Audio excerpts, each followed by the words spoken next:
Muy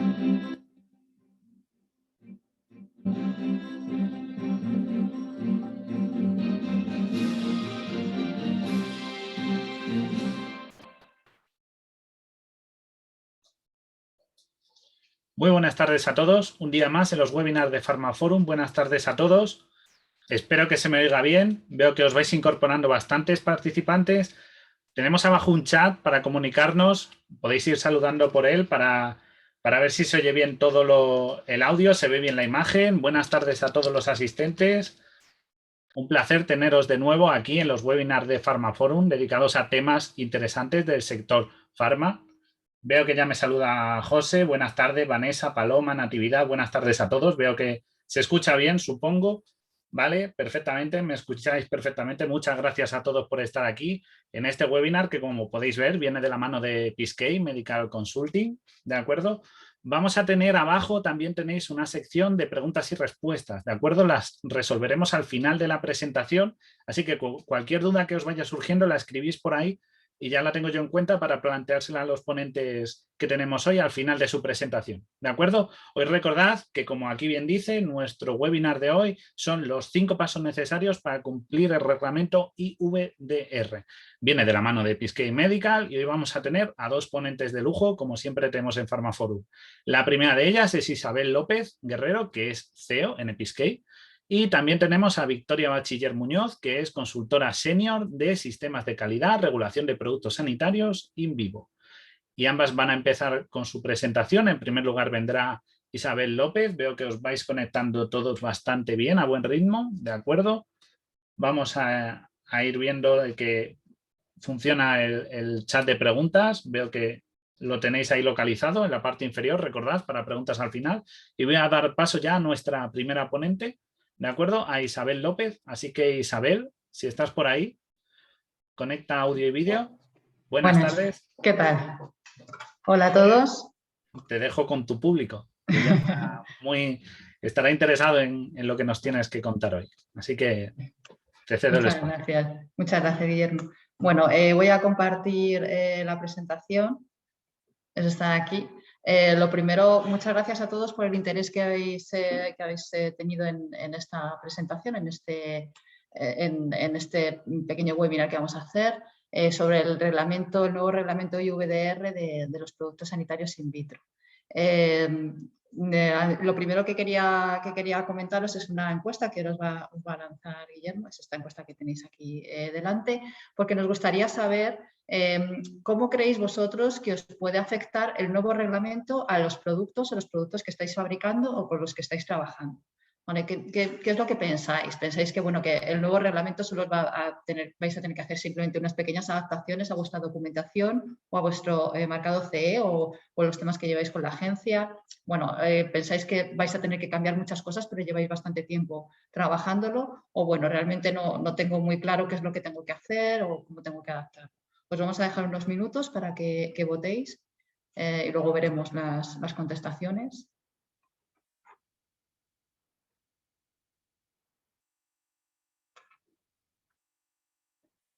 Bueno, vale, pues si ya os ha dado tiempo a votar, os dejo 30 segunditos más.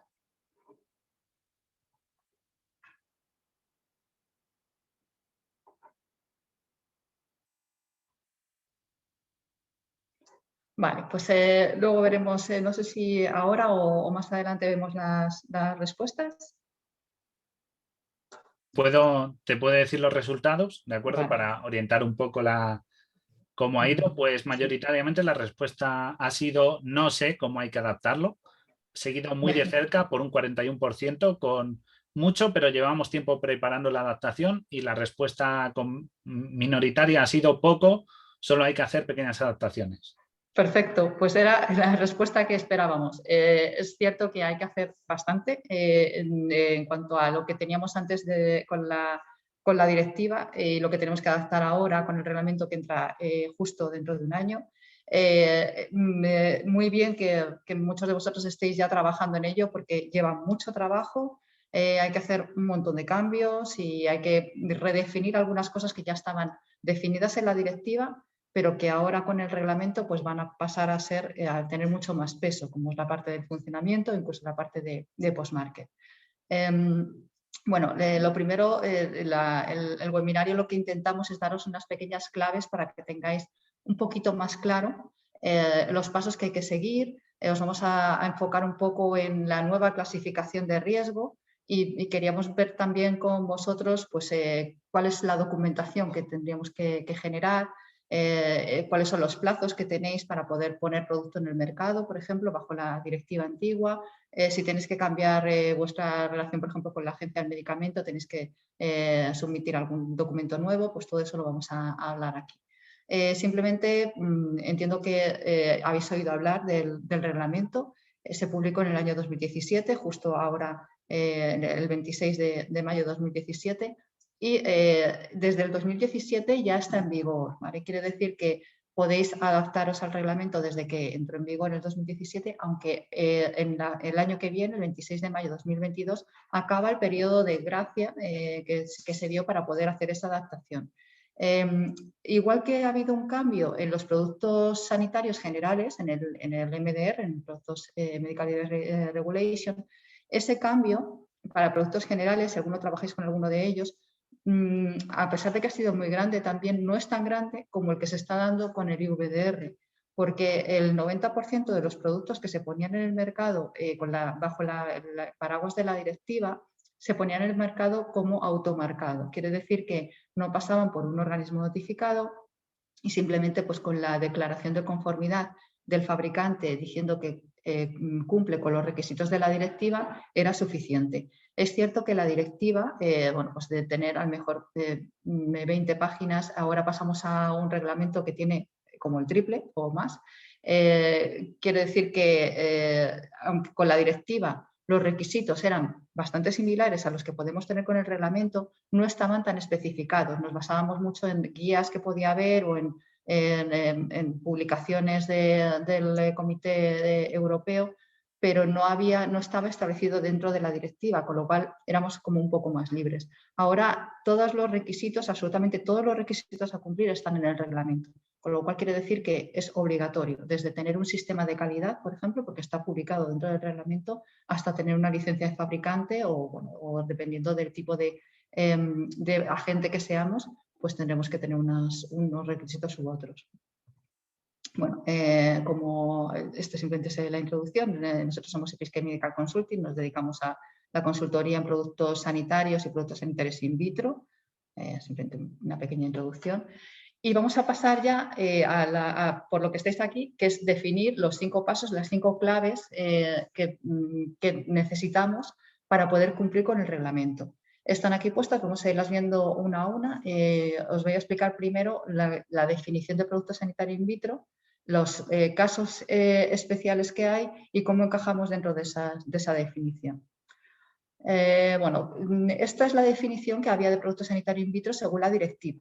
En la directiva, que es del año 98, que ya hace unos años, pues definían un producto sanitario que consistía en un reactivo, en un calibrador, material de control, etcétera. Todo esto utilizado solo en una asociación, destinado a ser utilizado in vitro para el estudio de muestras procedentes del cuerpo humano. Bueno, aquí entraba un poco de soslayo, a lo mejor dentro de aparato, equipo, sistema, lo que podía ser un software, por ejemplo, pero no estaba especificado como tal. Esta es una de las cosas que os digo, que la directiva hablaba era muy abierta, con lo cual nosotros teníamos que interpretar muchas veces los requisitos de la directiva. La directiva hablaba de muestras humanas siempre que se recogieran pues, en muestras de sangre, muestras de orina, de saliva, biopsias, bueno, otro tipo de fluidos, esputo, heces, semen, todo lo que ya estáis acostumbrados, lo que sabéis que es una muestra y eso es con lo que trabajaba la directiva. Esta es la continuación de la definición, porque lo que decía la directiva era que estos productos sanitarios tenían el fin de recopilar información relativa pues, a estados fisiológicos, patológicos, anomalías congénitas, etc.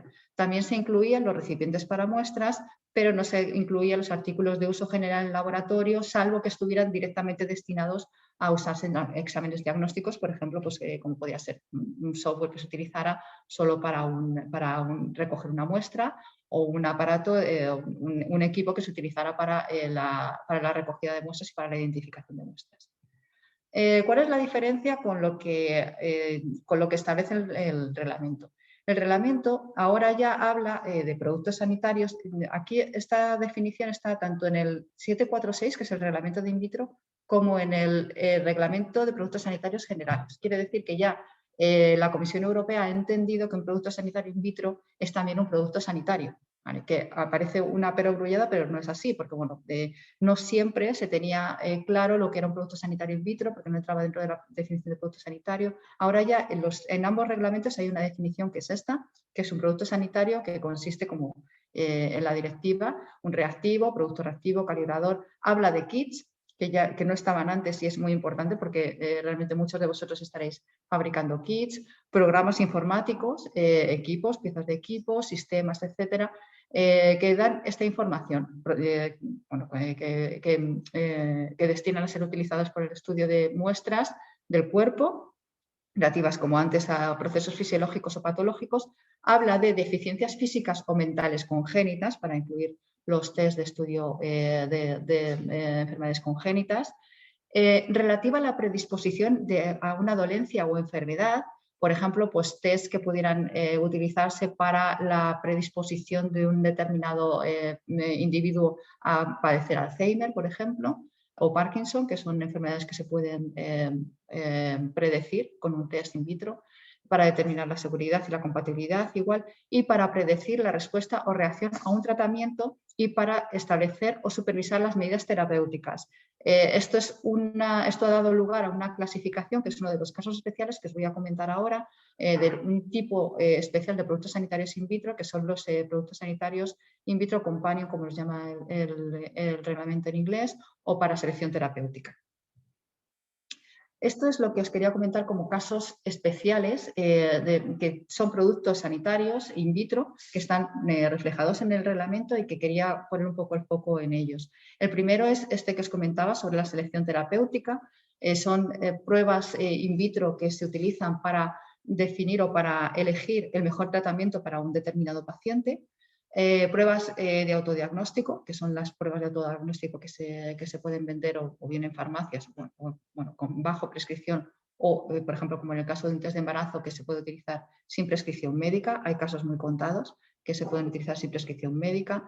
Productos que pueden compartir productos sanitarios in vitro y productos sanitarios generales, que pueda ser a lo mejor un software que es de telemedicina, donde nosotros estamos utilizando una plataforma para recoger información de un determinado paciente en cuanto a su tensión arterial, su peso y su glucosa, por ejemplo. Pues esos tipos de productos son productos combinados, para los cuales hay que aplicar ambos reglamentos, la parte que aplica al reglamento de productos sanitarios generales y la parte que aplica al reglamento de productos sanitarios in vitro.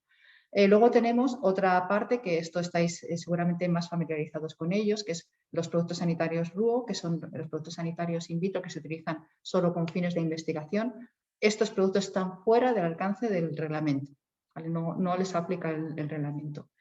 Luego tenemos un tipo especial, que es cuando somos fabricantes virtuales o cuando tenemos una CMO, un Contract Manufacturing Office, que es una empresa. Nosotros a lo mejor no nos dedicamos a fabricar el producto sanitario in vitro como tal, sino que tenemos a un subcontratista que lo está haciendo por nosotros. En este caso, la directiva era mucho más abierta a permitir que nosotros pudiéramos adaptar o aprobar de alguna manera la documentación técnica y la licencia, no tanto la licencia, más la documentación técnica y el sistema de calidad que pudiera tener nuestro subcontratista. El reglamento no nos permite que seamos tan libres en este sentido. Nos dice que a pesar de ser fabricantes virtuales, debemos disponer de toda la información, es decir, de seguridad del producto, funcionamiento, análisis de riesgos. Toda esa información la debemos generar o gestionar nosotros, aunque la pueda elaborar el subcontratista. Nosotros debemos tener esa información, y esa información debe ser de la persona, de la empresa que pone su nombre en la etiqueta, que es el fabricante. Y luego hay un cierto tipo de productos sanitarios in vitro, que son los productos que se denominan in-house o que son productos que realmente no van a salir al mercado. Tanto el reglamento de productos sanitarios in vitro como la anterior directiva lo que trataba es de dar unas pautas para poder disponer de una homogeneización en la puesta en el mercado de los productos sanitarios in vitro, para que todos, ya sea un fabricante español, francés o italiano, pudiéramos tener unos criterios mínimos que son los que establece la directiva y ahora mismo el reglamento. Pero hay cierto tipo de productos que nunca llegan a salir al mercado, que son los productos sanitarios in-house, que son productos que se elaboran en un determinado laboratorio y que se utilizan para los pacientes adscritos a ese laboratorio. Es decir, por ejemplo, el laboratorio que está dentro de un hospital, que ese laboratorio está creando o fabricando productos sanitarios in vitro, pero que solo los utiliza, o test o kits, pero que solo los utiliza para sus propios pacientes. Tiene que cumplir una serie de requisitos para esto. No necesitan poner un marcado CE, pero sí tiene que haber una declaración responsable por parte del responsable del laboratorio. Tienen que cumplir con las normas de la normativa ISO de laboratorios clínicos y tiene que tener toda la documentación que se pide para el reglamento, absolutamente toda la misma, salvo la declaración de conformidad. Toda esa documentación tiene que estar a disposición de la autoridad sanitaria. Es decir, no por tener un producto sanitario in-house nos vamos a librar, por decirlo así, de tener un análisis de riesgos, de tener un plan de evaluación de funcionamiento, etcétera. Tiene que estar hecho, pero no tenemos que mostrárselo a un organismo notificado ni nada. Lo tenemos que tener a disposición de la autoridad sanitaria en el caso de que lo necesite o que lo quiera revisar. Esto en cuanto a la definición de productos sanitarios in vitro. Vamos a pasar a comentaros la clasificación de riesgo. Hasta ahora la directiva no había como tal una clasificación del riesgo de los productos sanitarios in vitro dentro de la directiva. Es cierto que la directiva lo que nos daba era dos listas, la lista A y la lista B famosa, que estaban sometidas a cierto control a un control por parte de organismos notificados. Las diferencias entre la lista A y la lista B eran en cuanto al riesgo del propio producto sanitario in vitro, y luego teníamos otros productos que estaban fuera de la lista. Estos productos que estaban fuera de la lista, si eran productos de autodiagnóstico, sí que tenían que estar sometidos también a un control por parte del organismo notificado, y si no, pues era automarcado. El 90% de los productos sanitarios in vitro, como os comentaba antes, estaban fuera de la lista y además no eran de autodiagnóstico, con lo cual vosotros como fabricantes pues simplemente teníais vuestra documentación, generabais la documentación, pero no teníais que mostrarla. De esta situación del pasado se ha pasado a una clasificación por riesgo de los productos sanitarios in vitro, más similar a lo que se estaba haciendo con los productos sanitarios generales. Los productos sanitarios generales tienen 4 clasificaciones de riesgo, llamadas 1, 2A, 2B y 3. Aquí le han llamado A, B, C o D. A sería la clasificación de riesgo más baja y D la más alta. Esto está en función no solo del riesgo del propio producto o del riesgo que pudiera tener, no tanto el producto, sino la prueba que se le va a realizar al paciente, sino también de la prevalencia del test. Esto era como estaba antes. Había pues, esta lista A, que como os comento, pues era sobre todo para la determinación de grupos sanguíneos y para como ponemos ahí, para la detección, confirmación y cuantificación de algunos tipos de enfermedades infecciosas graves, como puede ser el VIH, la hepatitis, etcétera. Estos productos estaban dentro de la lista A. Y luego dentro de la lista B pues teníamos otro tipo de productos, pues, por ejemplo, pues para el diagnóstico de la fenilcetonuria, por ejemplo, pues para el marcador tumoral PSA, que es un tipo de marcador para cáncer de próstata. Esto era lo que teníamos en la lista B. Si nuestro producto no estaba en la lista A ni en la lista B y no era de autodiagnóstico, pues podíamos hacer automarcado. En el caso de que nuestro producto, según la directiva, fuera de autodiagnóstico, simplemente con cumplir lo que aparecía en el anexo 3, en el punto 6, que es esto de aquí, presentar al organismo notificado una solicitud de examen de diseño, unos informes de ensayos, la adecuación del producto, etcétera. Esto era suficiente para que el organismo notificado nos emitiera un certificado de conformidad y nosotros poder distribuir el producto. Ahora, ¿qué es lo que cambia? Bueno, pues ahora cambia la clasificación en función del riesgo. Ahora sí que hay una clasificación de los productos sanitarios in vitro, cosa que antes no había. Antes había pues un listado realmente, no ratificaba por riesgo. Como os digo, pues depende no solo del riesgo del producto, de la muestra que se vaya a hacer y del resultado de esa muestra, de esa prueba, sino también de la prevalencia del test en cuanto a la población general. Entonces, bueno, pues según esto, pues los que se clasifican A son los de riesgo bajo, que son los únicos que no pasarían por organismo notificado. Luego tendríamos B, riesgo medio bajo, y luego ya tendríamos C y D, que el D sería el que tendría pues un riesgo alto del paciente, pues por ejemplo una enfermedad altamente infecciosa y un riesgo alto de prevalencia. Para poder determinar qué clase de riesgo le corresponde a mi producto, el reglamento nos da 7 reglas. Estas 7 reglas las vamos a pasar a ver ahora. Son reglas para que vosotros podáis encajar dentro de cada una de ellas qué producto estáis fabricando y cuáles son sus características y cómo lo encajaría para poder definir las reglas que le aplicaría y la clase de riesgo. En este caso, lo que hace el reglamento es que establece de la regla 1 a la regla 7, fijaros, aquí son 7 reglas, en el caso de los productos sanitarios generales son 22, con lo cual aquí bueno, pues, es más amplio, también es más lógico, porque bueno, hay muchos productos sanitarios in vitro que comparten pues, forma de tomar la muestra a lo mejor, etcétera, entonces es más lógico que haya menos reglas. Y establece una clasificación basándonos primero en la clase más alta, clase D, que sería la regla 1, pasando hasta la clase A. ¿Qué es lo que dice la regla 1? Nosotros tendríamos que coger nuestro producto sanitario in vitro y ver si le aplica lo que dice la regla 1.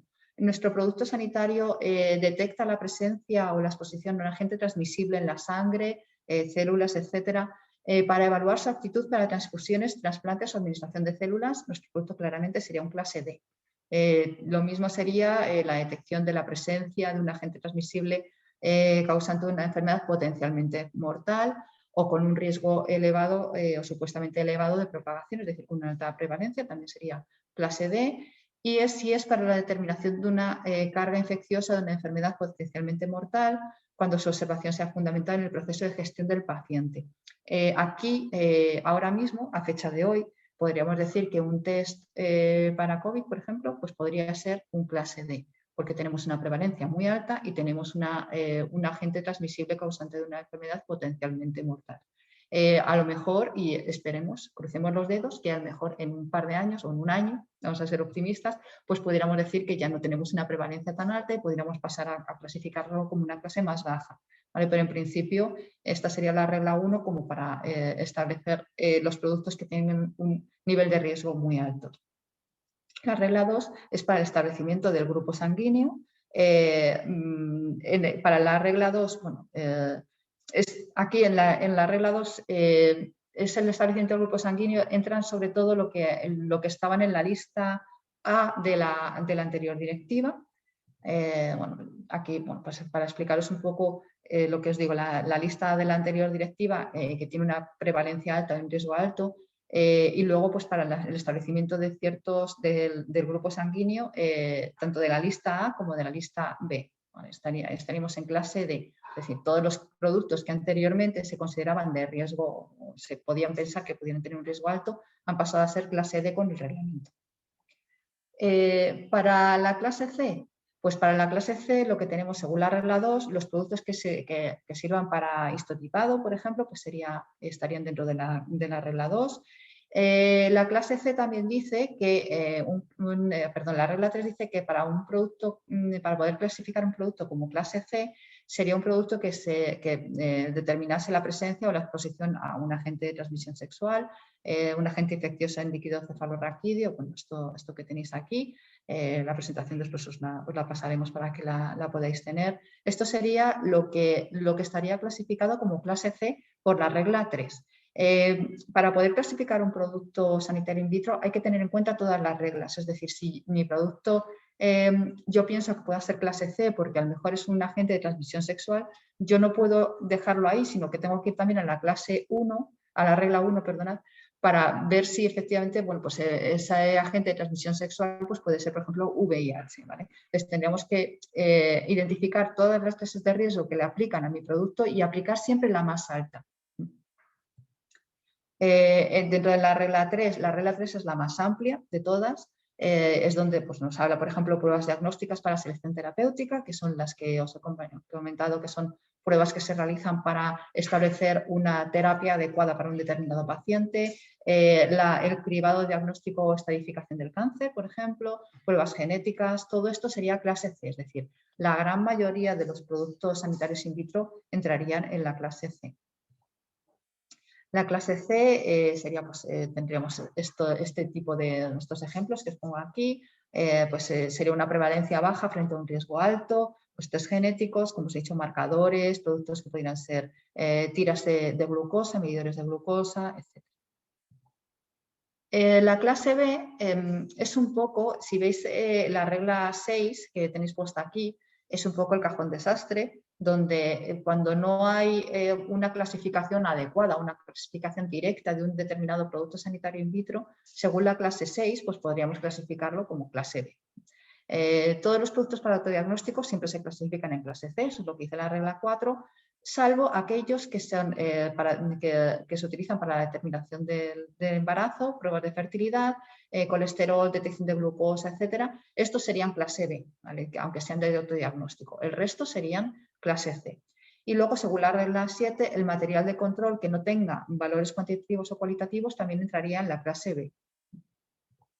Estos serían algunos ejemplos también, pues un ensayo de fertilidad, por ejemplo, o cualquier test de autodiagnóstico que no estuviera clasificado como clase C, como por ejemplo, pues eso lo que os digo, un test de embarazo. Y luego la clase A, que es la de riesgo más bajo, pero que también es donde menos productos realmente caben, serían productos para uso general en laboratorio, posibles accesorios, soluciones, medios de cultivo, tinciones, etcétera. Todo esto estaría clasificado como clase A, también instrumental y recipientes para muestras. La clase A no pasaría por organismo notificado, salvo que sean estériles. Si nosotros tenemos que utilizar un recipiente para muestras que por lo que sea, ese recipiente debe ir no aséptico, sino estéril, con unas condiciones de esterilidad, las condiciones de esterilidad sí van a ser revisadas también por un organismo notificado. No va a ser una revisión completa, pero sí va a ser un poco parecido a lo que se hacía con el autodiagnóstico. Nos van a pedir pues, cómo se ha esterilizado, la validación de la esterilización, la justificación del método de esterilización que hayamos utilizado y los resultados de la esterilización. Nos lo van a pedir para poder clasificar el producto y va a ir marcado por organismo notificado. Como os digo, estos serían los posibles ejemplos. Y aquí os quería comentar cómo tendríamos que hacer para poder clasificar el producto sanitario in vitro, qué pasos tendríamos que hacer, cómo lo tendríamos que hacer. Bueno, pues lo primero es ver si mi producto cabe dentro de la clase A, iríamos de menor a mayor, pero ya os digo que tenemos que pasar por todos. Aquí os he puesto un ejemplo, por ejemplo, para unos anticuerpos que se pueden utilizar, por ejemplo, en la determinación de un compuesto de un cáncer, donde estamos haciendo una histoquímica. Los dos que os he puesto pues serían las dos soluciones, los dos anticuerpos que tenéis en el laboratorio, que los tenéis habitualmente en los laboratorios y que además son generales, sobre todo el 3, que podría ser una tinción, que puede ser pues, bastante general para determinar no solo a lo mejor este marcador, sino otro tipo de productos que podéis tener, otro tipo de pruebas. Podríais pensar que, bueno, que aunque sean anticuerpos, son productos que son generales y que yo no los estoy utilizando para una muestra o para una determinación en concreto, con lo cual, según la regla 5, pues bueno, podría ser una tinción histológica, por ejemplo, o un producto para uso general, entonces lo podría clasificar como clase A. Error, ¿vale? No se puede clasificar como clase A. ¿Por qué? Pues porque si nos vamos a la clase B, también, es cierto que en este tipo de la clase B, cuando son productos no cubiertos por las anteriores reglas, se clasifican en clase B. Esto, como os digo, es un poco cajón desastre, pero bueno, si no entra directamente como A, anticuerpos, pues podríamos pensar que podría ser clase B. ¿Por qué no puede ser? Pues porque, bueno, esto es un pequeño ejemplo que os ponía aquí.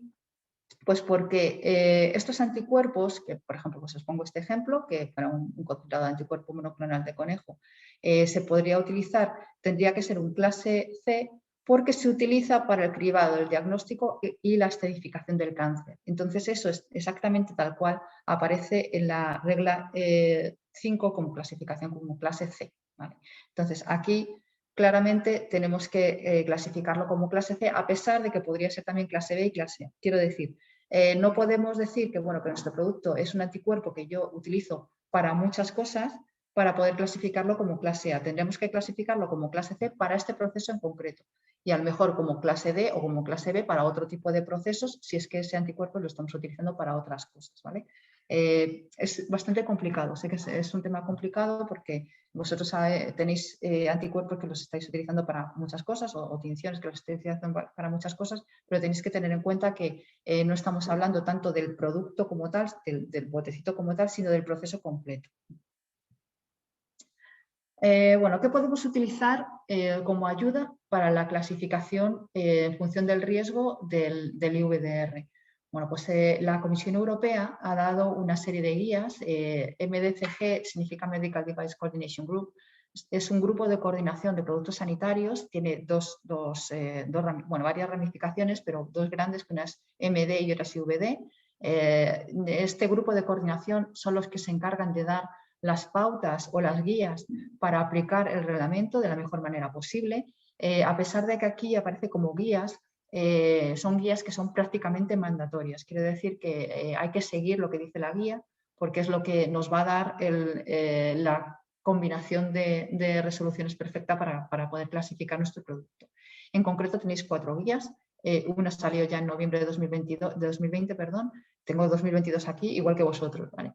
Salió en noviembre de 2020. La guía de la clasificación para los productos sanitarios in vitro da una serie de pautas con árboles de decisión, viendo con muchos ejemplos, viendo cómo podríamos clasificar nuestros productos sanitarios in vitro. Una que acaba de salir recientemente en abril, que es la aplicación de provisiones transicionales para los productos clase D, pues para ver que de cara a poder poner en el mercado productos clase D que requieren, ahora mi compañero os explicará un poco la documentación técnica que requiere, y además requiere la actuación a veces de terceras partes, como puede ser de autoridades competentes o Comisión Europea o incluso laboratorios de referencia, pues para poder poner estos productos en el mercado sin tener que pasar por todos esos controles que algunas veces, por ejemplo en el caso de laboratorios de referencia, todavía la Comisión Europea no tiene claro una definición de todos los laboratorios de referencia que pueden actuar bajo la regulación 746, pues se han dado una serie de provisiones para que los fabricantes podáis seguir trabajando. Luego tenemos otras 2 guías que salieron antes incluso de la pandemia. Una es la cualificación y clasificación del software, tanto para productos generales como para productos in vitro. Son cómo podemos clasificar un software médico, que sabéis que lleva una clasificación. Podéis tener un producto sanitario que sea simplemente un software. Entonces, un producto sanitario in vitro también que pueda ser un software directamente, y no es tan fácil clasificarlo porque no entra dentro de ninguna de las 7 reglas como tal. Entonces, esta guía pues, os permite evaluar vuestro software para poder clasificarlo. Y también hay otra guía que también salió en diciembre de 2019, que es cómo se realiza el muestreo para los organismos notificados. Esto, si bien para MDR no es tan importante, es muy importante para vosotros, porque posiblemente tengáis, no os voy a decir cientos, bueno, posiblemente tengáis cientos de referencias y de alguna manera todas esas referencias deben llevar un marcado C y todas esas referencias deben llevar una evaluación por parte del organismo notificado. Pues el organismo notificado lo que hace es, ha establecido una serie de reglas que están especificadas en esta guía, donde dice cómo va a hacer el muestreo. Pues si tienes tantos de clase D, te voy a muestrear los de clase D, no hace muestreo, los revisa todos, pero si tienes clase C, pues te voy a muestrear tanta cantidad, tanto por ciento, clase E tanto por ciento, etc. Bueno, quería comentaros también cuáles son las obligaciones vuestras como laboratorios en función de la clasificación de cada uno de los productos. Si tenéis productos de clase A, es decir, productos que seguramente la mayoría tendréis, como material de laboratorio inespecífico, bueno, lo que tenéis que tener básicamente es una declaración de conformidad. ¿Vale? La declaración de conformidad, igual que se hacía hasta ahora, con un automarcado, no quiere decir que no debáis disponer de todas las evidencias de funcionamiento correcto del producto clase A, con su análisis de riesgos y todo, pero no quiere decir que no tenéis que pasarlo por organismo notificado, con lo cual no necesitáis tener esa documentación para enviársela al organismo, sino que lo que tenéis que tener para poder ponerlo en el mercado es una declaración de conformidad. En esa declaración de conformidad tenéis que disponer del nombre, el SRN es vuestro nomenclatura bueno, habréis oído hablar de EUDAMED. Si no os comento un poco, EUDAMED es un sistema general que ha publicado la Comisión Europea para establecer una base de datos europea de productos sanitarios y productos sanitarios in vitro, una base de datos de fabricantes. Aquí el SRN se refiere a vuestro número como vuestro código, vuestro ID de fabricante de productos sanitarios. Ahí lo tenéis que poner en el momento en el que EUDAMED esté plenamente en funcionamiento. Ahora mismo no está en funcionamiento totalmente porque es voluntario. Tú puedes obtener tu SRN si eres fabricante europeo, te lo valida la Agencia del Medicamento y lo puedes hacer, pero no es obligatorio. Una declaración de responsabilidad, bueno, el identificador del producto que estaría en el anexo 6 del reglamento, nombre comercial, la clase de riesgo, etc. Bueno, pues una declaración de conformidad diciendo que cumplo con el reglamento, especificaciones comunes que puedan salir por parte del reglamento, que el reglamento, las especificaciones comunes son para un grupo de productos, por ejemplo, autodiagnóstico, un grupo de productos sanitarios in vitro que comparten ciertas características, como puede ser autodiagnóstico, companion, etcétera. La Comisión Europea puede sacar especificaciones comunes que tienen el carácter de reglamento, es decir, son de obligado cumplimiento, que son aplicables desde el momento que se publican a ese grupo de productos. Pues si yo tengo un producto de autodiagnóstico y tengo una especificación común, tendría que hacer referencia aquí. No necesito un organismo notificado, cualquier tipo de información adicional y un lugar y fecha y quién lo firma. Para un clase B, y ya pasamos a lo que todo esto que os comentaba antes, esto es para clase A no estéril, porque bueno, aparte de que lo necesitáis, para un clase A estéril sí necesitaríais un OK por parte del organismo notificado. Para clase B, lo que nos ¿cómo podemos poner nuestro producto en el mercado si es un clase B? Pues lo primero tendremos que tener una evaluación de nuestro sistema de gestión de la calidad. Mi compañera os comentará después las partes que tenemos que tener para poder ponerlo en el mercado, y una de ellas es tener un sistema de gestión de la calidad basado en la norma ISO 13485. Esto está especificado, como decía, cualquier cosa que sea obligatoria está especificado en el reglamento, y aquí en el anexo 9, en el capítulo 1, te dice qué es lo que te van a evaluar en el sistema de gestión de la calidad por parte del organismo notificado, y además el organismo notificado también te va a evaluar la documentación técnica, que es el technical file que se hablaba en la directiva, que ahora se llama el resumen de documentación técnica, el STD. Todo esto lo va a revisar un organismo notificado. Cuando tenemos un clase C, aquí ya tenemos dos opciones para poder ponerlo en el mercado. Por un lado, podemos tener por parte de un organismo notificado una evaluación de nuestro sistema de gestión de la calidad, nos evaluaría también la documentación técnica, y en el caso de que fueran pruebas diagnósticas de selección terapéutica, el propio organismo notificado está obligado a consultar a las autoridades competentes sobre si ese proceso está validado. Es decir, si yo tengo, por ejemplo, un medidor de glucosa que estoy utilizando para hacer una selección terapéutica, es decir, para establecer una pauta de insulina a un paciente, el organismo notificado, antes de emitir la conformidad, va a consultar a la autoridad competente si ese método de comprobar la glucosa cada cierto tiempo, tal, con ese producto en concreto, está validado. En el momento que les digan que sí, la glucosa evidentemente es un ejemplo muy claro, pero puede haber otros, esa consulta es obligatoria por parte del organismo notificado. Esta sería una primera opción. ¿Qué es lo que significa esto? Pues que tendríamos que tener un sistema de gestión de la calidad que el organismo notificado nos va a revisar mediante una auditoría, y además tendremos que enviarle la documentación técnica para que lo revise. Dentro de la documentación técnica, pues nuestro plan de evaluación del funcionamiento, nuestro análisis de los riesgos, nuestras pruebas de estabilidad, bueno, todos los testing que hayamos hecho, el diseño, todo eso se lo tenemos que enviar al organismo notificado para que nos lo evalúe. Si ambas cosas están bien y en el caso de pruebas diagnósticas de selección terapéutica la autoridad competente da su visto bueno, podremos poner el producto en el mercado. Tenemos otra opción que es un examen de tipo. Un examen de tipo lo que se refiere es que yo, pues por lo que sea, no puedo disponer de un sistema de calidad, pues porque a lo mejor pues, soy un laboratorio de análisis y no fabrico kits, por ejemplo. En este caso lo que se puede hacer, las opciones son como opcionales, evidentemente, podéis ir por una o por otra, podéis establecer un sistema 13485 para un laboratorio, no hay ningún problema, pero también podéis solicitar un examen de tipo, que es que con el muestreo que el organismo notificado os ha propuesto, os solicita una muestra de cada uno de las familias y la lleva a un laboratorio de referencia, que son estos que os he comentado antes, donde la Comisión Europea ha validado esos laboratorios y realiza un test para ver si realmente funciona como vosotros le decís que funciona. Entonces, con eso y con una auditoría de garantía de calidad, pero solo en producción, sin tener en cuenta pues, posibles, el tema de la política de calidad, etcétera, simplemente con una garantía de la calidad en la producción, es decir, con un proceso de calidad validado en producción, sería suficiente para poder dar el marcado C. En la clase D nos pasaría lo mismo, tenemos las dos opciones, exactamente igual que en la clase C, con evaluación del sistema de gestión de la calidad. La opción 1 siempre es la que estamos más acostumbrados, que nos evalúen el sistema de gestión de la calidad y que luego nos evalúen la documentación técnica.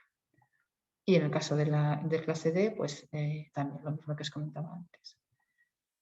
Aquí nada más que os quería poner un resumen de lo que necesitamos, de lo que vais a necesitar de cara a poder poner el producto en el mercado en función de la clasificación de riesgo. Si vuestro producto es un clase A, como os decía, no vais a necesitar un organismo notificado, sería simplemente una autodeclaración, una declaración de conformidad o lo que hemos llamado siempre un automarcado. Ahí os pongo algunos ejemplos. Y si es un clase D, vais a necesitar un organismo notificado.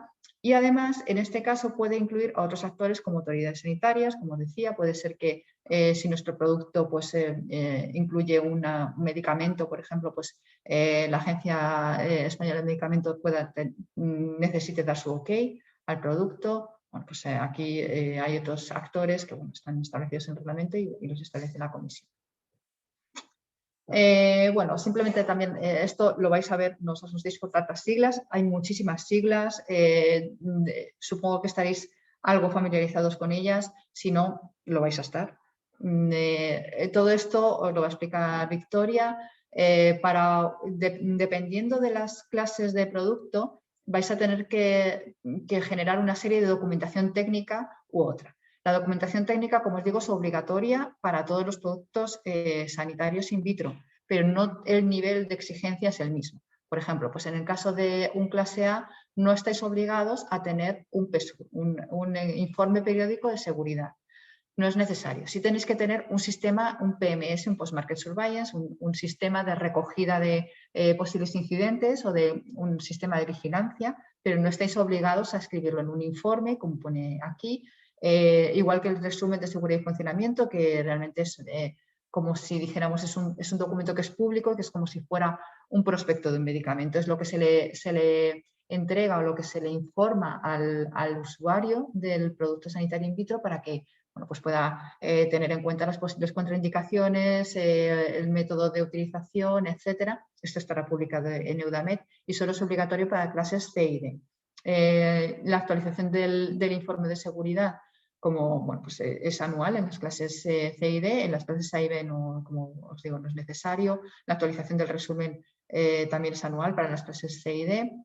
Hay que hacer una evaluación del funcionamiento, como veis ahí no aparece que no aplica, sí que hay que hacerlo para clases A y B, hay que hacer una evaluación del funcionamiento.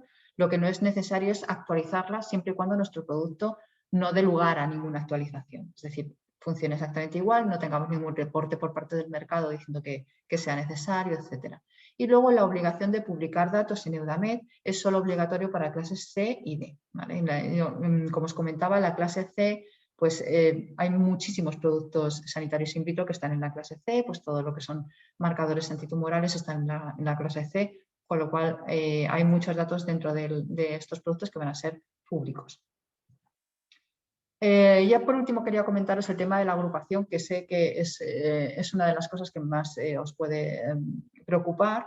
Si al final yo tengo que hacer una documentación técnica para cada uno de mis productos, es una locura y no voy a hacer nada más que eso durante el resto de mi vida. Y evidentemente no llegáis al 2022 porque si tenéis 50 referencias serían 50 técnicas vais. Sí que os permite el reglamento hacer agrupaciones de productos sanitarios in vitro, pero solo de las clases B y C. Cualquier producto sanitario in vitro de la clase D no puede agruparse con otros, ¿vale? Tampoco se pueden agrupar las pruebas diagnósticas en el lugar de asistencia, que son las pruebas que se realizan cuando un paciente llega a un centro hospitalario, por ejemplo, y se le realiza una prueba de embarazo. ¿Vale? Esa prueba de embarazo que si yo me la compro en la farmacia es autodiagnóstico, si me la hacen en el hospital se convierte en una prueba diagnóstica en lugar de asistencia y eso tampoco se puede agrupar. Pruebas para selección terapéutica tampoco se pueden agrupar o pruebas de autodiagnóstico. Esas tienen que ir por separado. El resto, pues anticuerpos, por ejemplo. ¿Podemos agrupar por anticuerpos? Sí, podemos agrupar por anticuerpos. Podemos tener una única documentación técnica para todos los anticuerpos que tengamos, siempre y cuando compartan alguna característica, por ejemplo, pues que sean todos marcadores o que compartan el tipo de muestra o bueno, pues, otras características que podéis encontrar en esta guía que os comentaba antes, de la guía de muestreo. Ahí os dan ciertas pautas sobre cómo agrupar. Se agruparía por grupos genéricos y en la clase B sí que os permite que se pueda agrupar incluso por subcategorías, es decir, que pueda agrupar incluso más para que tener menos documentación a generar. Esto para que lo tengáis aquí cuando lo tengáis que utilizar. Un grupo de productos genéricos para una clase C sería un conjunto de productos que tienen una finalidad prevista que sea la misma o similar, es decir, marcadores antitumorales o con una tecnología común, es decir, el mismo tipo de muestra, que sea un kit que funciona igual, software para determinación de diferentes parámetros pero que sea el mismo software o que tengan los mismos algoritmos y eso permite que se clasifique de forma genérica. Esto que os pongo aquí ahora mismo, es simplemente para que os suene, el MDN es un código que se ha aprobado la semana pasada, se aprobó los códigos MDN, que son los códigos de clasificación de productos sanitarios y de productos sanitarios in vitro, basados en la clasificación que había en Italia. Se ha aprobado prácticamente la misma clasificación. En este caso hay una serie de niveles, tendríamos que coger el tercer nivel, que ya os digo que ahora mismo pues, sería demasiado extenso para meternos con esto ahora, y un código IVP, que es el código que tienen los organismos notificados para agrupar y para hacer muestreo. Es un código que han accedido todos los organismos notificados a utilizar para evaluar, por ejemplo, pues el código IVP a todos los productos que compartan ciertas características para evitar, por ejemplo, que si tú te vas a un organismo notificado lo clasifique de una manera y otro organismo notificado lo clasifique de otra. El código IVP es estándar para todos los organismos notificados y bueno, pues esta sería la forma de clasificar. Si comparten esto, podríamos meterlos dentro de la misma clase. Perdón, de la misma familia. Estos serían los códigos que os comentaba, nada más que para que lo tengáis en cuenta. Y ahora vamos a volver a pasar voy a pasarle la pantalla a mi compañera Victoria, que os va a hablar un poco de la documentación que hay que generar. Ella os va a hablar de cosas más técnicas y más entretenidas que todo esto. Y bueno, creo que en principio hay una encuesta que os va a pasar Guillermo ahora para ver, pues para enfocar un poquito qué es lo que la documentación que habéis generado hasta ahora. Vale, pues voy a dejar de compartir.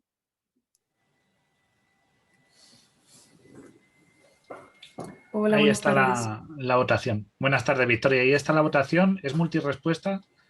¿De acuerdo? Así que podéis contestar seleccionar varias respuestas. La voy a dejar un par de minutitos mientras haces la introducción y luego te digo los resultados.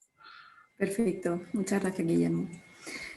Bueno, yo había planteado esta pregunta principalmente porque os voy a hablar de la documentación a generar para poner un producto de diagnóstico in vitro en el mercado y quería saber cómo de familiarizados estabais y con qué tipo de documentación para adaptar un poco pues los términos o lo que vaya a decir.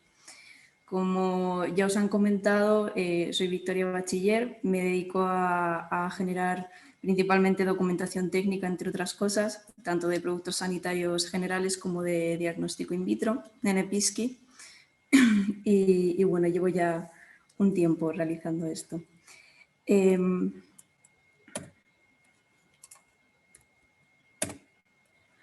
Vale, pues como os comentaba, os explicaré mientras estáis rellenando la encuesta, no sé cómo va en cuanto a resultados, Guillermo, pero ahora nos comentarás. Bueno, pues la voy a finalizar ya y te digo un poquito el resultado. Bueno, está aún la gente respondiendo, pero Bueno. mayormente la respuesta más dada es la de documentación técnica, con un 75%. Luego también tenemos vigilancia, post-comercialización y evaluación de funcionamiento en segundo lugar. Y en último, no muy distante, licencia de fabricación. Vale, perfecto. Lo voy a Sí. finalizar ahora en 15 segundos, pero bueno, ese sería el baremo. Vale, genial. Bueno, es esperable porque principalmente, y es un poco con lo que comienzo la presentación, se suele asociar el obtener un marcado CE con la generación de la documentación técnica, que por supuesto incluye también la evaluación de funcionamiento y la parte de postcomercialización. Esto suele ser un concepto que suelen tener pues, todos los fabricantes que se inician en este mundo, bueno, fabricantes, importadores y distribuidores. Sin embargo, lo cierto es que para obtener el marcado CE de un producto y poder ponerlo en el mercado, es necesario generar documentación e implantar 3 procesos o finalizar 3 procesos, que serían, por una parte, la licencia de fabricación. Tendría que haber también un sistema de gestión de calidad, que como bien os ha comentado Isabel, sería siguiendo la 13485, porque es la de fabricación de productos sanitarios. Y luego, por supuesto, la generación de la documentación técnica. Esta documentación técnica será revisada o no por un organismo notificado que, bueno, ahora que ya estáis totalmente familiarizados con cómo se clasifica un producto sanitario de diagnóstico in vitro, pues dependerá de la clasificación por su riesgo de que un organismo notificado tenga que pues, auditar esa información o no. ¿Vale? Pero como os comento, no consiste solamente en la generación de una documentación técnica, sino que son 3 procesos a completar. Empezando por la licencia de fabricación, aquí en España es algo que es autorizado por la Agencia Española de Medicamentos y Productos Sanitarios. Este proceso incluye mucha documentación que suele ser principalmente administrativa, pero también tiene una parte de procedimientos propios de la organización, porque es necesario pues, que haya uniformidad en ciertos procesos, como por ejemplo la vigilancia. ¿Vale? Entonces, para eso se establecen ciertos procedimientos desde la organización y luego, como os comento, pues, documentación propiamente administrativa, que suele ser pues, a lo mejor planos o el organigrama de la empresa, cosas un poco más propias de administración. El sistema de gestión de calidad no tiene por qué estar certificado, ¿vale? Pero sí que tiene que haberse generado una serie de procedimientos en la organización. La 13485, como todo sistema de gestión de calidad, lo que pretende asegurar es que todo el proceso, en este caso la fabricación del producto sanitario, sea siempre reproducible, es decir, que no haya ninguna persona totalmente imprescindible en este proceso, de manera que si esa persona o ese trabajador se ausenta, que todo pueda estar documentado y así no haya ningún cambio ni ningún riesgo que pueda afectar y aumentar el riesgo del producto sanitario, así como afectar a su funcionamiento. Entonces, para establecer este tipo de sistema de gestión de calidad, se elaboran una serie de procedimientos, ¿vale? Que serán generales para toda la empresa. Y luego, conforme a los productos de diagnóstico in vitro o por familia, se deberán establecer planes que tendrán que estar adaptados. De este tipo de planes suelen surgir una serie de plantillas que son las que luego vamos a tener que rellenar una vez que el sistema de gestión de calidad se implante y se convertirán en nuestros registros. Entrando ya en la parte en la que se centra principalmente el reglamento, que sería la de la documentación técnica, este es obviamente el grueso, aunque no le quito trabajo a las dos anteriores porque son también bastante pesadas, pero bueno, el reglamento se centra bastante en esto, concretamente en el anexo 2 aparece la documentación técnica a entregar. Yo os he querido mostrar aquí en esta diapositiva los 3 gruesos de la documentación técnica que son considerados y serían la evaluación del funcionamiento, que aparece reflejada en el anexo 9 y el anexo 13 del reglamento 746. Luego estaría la parte de la gestión de riesgos, que no es exactamente lo que aparece en el anexo 1, pero en el anexo 1 aparecen los requisitos generales de seguridad y funcionamiento y estos, puesto que el producto tiene que pasar por ellos, es decir, tiene que cumplir todos los requisitos que le apliquen o no le apliquen, pues al final también se van a establecer una serie de riesgos conforme a si cumplen o no ese tipo de requisitos. Y luego, por último, el otro grueso sería la parte de poscomercialización, que en este reglamento aparece en el anexo 3 y el anexo 13 también. Como os comentaba, y normalmente para empezar con todo producto de diagnóstico in vitro y bueno, producto sanitario, también se comienza con estableciendo los requisitos generales de seguridad y funcionamiento que le van a aplicar al producto. ¿Por qué? Pues porque básicamente a partir de ahí vamos a poder establecer qué pasos vamos a tener que seguir en cuanto a bueno, el tipo de test que le tendremos que realizar o los riesgos que va a conllevar el producto dependiendo de qué tipo sea. Para ello, la documentación técnica incluye varios puntos. Estos serían los generales, porque luego, como os comento, dependiendo del tipo de producto, le aplicarán ciertas partes o no, que luego comentaré.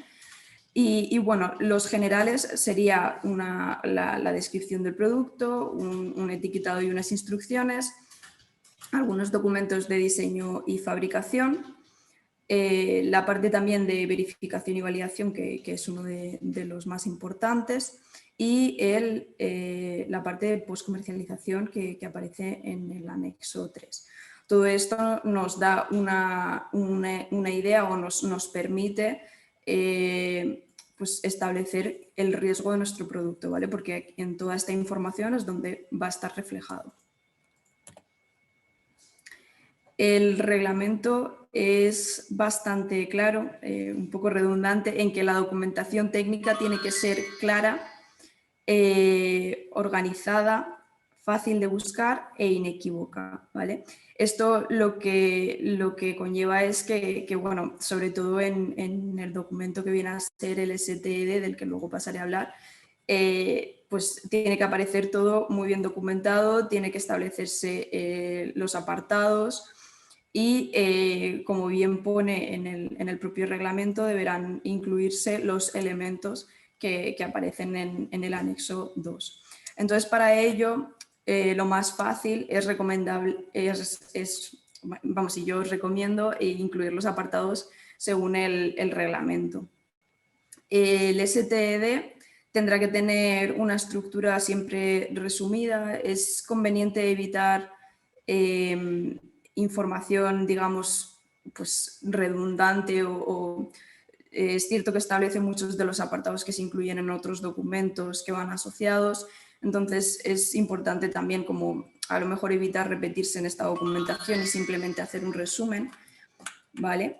Y bueno, se debe proporcionar información en cuanto al cumplimiento que siempre sea objetiva o todo lo objetiva posible, ¿vale? Los documentos de apoyo deberán ser siempre claros y deberán de ir asociados a qué apartado o qué parte del documento o de estos requisitos o de estos puntos que el anexo incluye se refiere. Y luego Si algo no aplica por lo que fuere, lo más conveniente es aportar una justificación, pero siempre dejar el apartado. Es decir, si no aplica, pues dejamos ese apartado ahí, pero aportamos una justificación de por qué nuestro producto sanitario no tiene que pasar o no tiene que aportar suficiente información o evidencia acerca de ese apartado en concreto. Los apartados, según especifica el reglamento, serían estos que os pongo aquí. El primero que especifica sería la descripción y las especificaciones del propio producto, así como las variantes y los accesorios. El siguiente apartado sería información que ha de proporcionar el fabricante, que se refiere a la parte de la etiqueta y las instrucciones. Luego, el tercer apartado hace referencia a la información sobre el diseño y la fabricación, que ahora os comentaré un poco más. El cuarto son los generales de seguridad y funcionamiento y sobre los que se basa, como os comento, son los más importantes y se basa el resto de la documentación prácticamente. El 5 sería un análisis de la relación beneficio-riesgo y una gestión de los riesgos que aparezcan y del producto. El sexto, una verificación y validación de los mismos. Y el séptimo, un seguimiento post-comercialización. En el primer apartado aparece que bueno, se tiene que especificar, es bastante general, pero bueno, a veces parecen tonterías, pero se tiene que definir muy bien, por ejemplo, la descripción del producto. Hay que prestar mucha atención al uso intencionado que se le va a dar al producto, en este caso el propósito que va a tener, ¿vale? El tipo de población al que va dirigido el diagnóstico, la finalidad, los usuarios, si van a ser pues, usuarios sin conocimientos o sin una formación, o si sin embargo van a ser profesionales. Se tiene que especificar la clasificación, así como una justificación de ello. Para ello es recomendable simplemente seguir las reglas que os ha estado comentando Isabel, que al final, si un producto encaja en alguna de ellas, esa sería la justificación, y bueno, luego siempre acceder por la clasificación más elevada. Es importante también dejar y destacar los componentes e ingredientes que puedan ser reactivos o que puedan tener como cierto papel en el funcionamiento o en el método de ensayo, ¿vale? Ya que estos van a ser los más relevantes y los que nos van a dar una clave acerca de cómo el método funciona para realizar el diagnóstico. Y bueno, luego estaría el UDI, que también lo tiene que incluir. Este es el concepto que ha incorporado ahora el reglamento para acceder a la base de datos de UDAMED. Y también se tiene que establecer, o al menos un concepto general acerca de si hay generaciones anteriores o similares del producto. La información que ha de proporcionar el fabricante, os he puesto aquí un ejemplo de una etiqueta para que veáis un poco la simbología, que bueno, muchos de vosotros ya estaréis familiarizados con ella y sabéis que bueno, pues todo producto para diagnóstico in vitro debe incorporar el símbolo de IVD, ¿vale? Y esto aparece reflejado, o la guía que más nos sirve para ello sería la ISO 15223, en la que se especifican los símbolos que tiene que incluir. Luego ya hay algunos que dependen un poco de las condiciones de conservación o de transporte, del tipo de productos que incorpore, de cómo de arriesgados son, etc. ¿Vale? Y luego unas instrucciones de uso que nos dejen claro y que estén adaptadas al idioma del país donde se va a comercializar, para que quede claro el uso del producto y cómo debemos de proceder cuando queramos hacer un diagnóstico con el producto. En la parte de la información acerca del diseño y la fabricación, el reglamento nos habla de que tiene que haber una información referente a las etapas del diseño. La verdad es que es bastante poco concreto y bueno, es que en realidad con reflejar una serie de procesos que sean como los más críticos que lleva el proceso de fabricación del producto sería suficiente, ¿vale? Así como la parte de diseño. Es muy relevante, muy importante, como os comentaba, pero en este caso como parte de la fabricación del producto, hace referencia a los componentes que puedan ser críticos del producto. que podrían ser pues, anticuerpos, ácidos nucleicos o que puedan ser utilizados en el producto. Luego también la descripción de subsistemas, como viene a ser pues, cuando el producto se compone de un software, pues habría que hacer referencia al soporte físico, así como al programa informático. Cuando se trate de un software, tiene que haber una información acerca del logaritmo de este programa informático, ¿vale? Y bueno, pues así a modo general, pues la parte de los procesos de fabricación que haría referencia a la producción, el montaje, el ensayo, así como el embalaje del producto final. Y habría que hacer también una identificación de todos los lugares donde se van a producir este tipo de procesos. Pues si hay proveedores o subcontratistas en los que se deleguen cierto tipo de actividades, es necesario también concretarlo. Los requisitos generales de seguridad y funcionamiento que aparecen en el anexo 1 del reglamento se tienen que especificar como tal en un listado o, bueno, hay distintas formas de establecerlo, pero principalmente hay que ir sobre todo si cada uno de ellos y establecer si nos aplica o si no, ¿vale? Es decir, tenemos que asegurar el cumplimiento de ello y en caso de que no haya que cumplirlo, dar una justificación de por qué ese requisito en concreto no aplica. Y en caso de que hubiera que cumplir el requisito, se establece o se tiene que indicar qué estándar, especificación, guía, protocolo, es decir, qué documento hemos seguido para asegurar el cumplimiento de ese requisito, ¿vale? Para ello pues, se generará una documentación que podrán ser pues, planes del producto, informes o lo que sea, que serán también los que tengamos que aportar en este apartado, en el apartado de evidencia. Y así quedaría cerrado el ciclo de todos los requisitos que cumple, si le aplican o no, un método que normalmente tiene que estar estandarizado, pero bueno, hay algunas excepciones dependiendo del requisito que sea, y luego un documento en el que se aporte evidencia y, como he comentado, que siempre sea objetiva y clara de por qué justificamos que sí que estamos aplicando y que este requisito se está cumpliendo en nuestro producto de diagnóstico in vitro.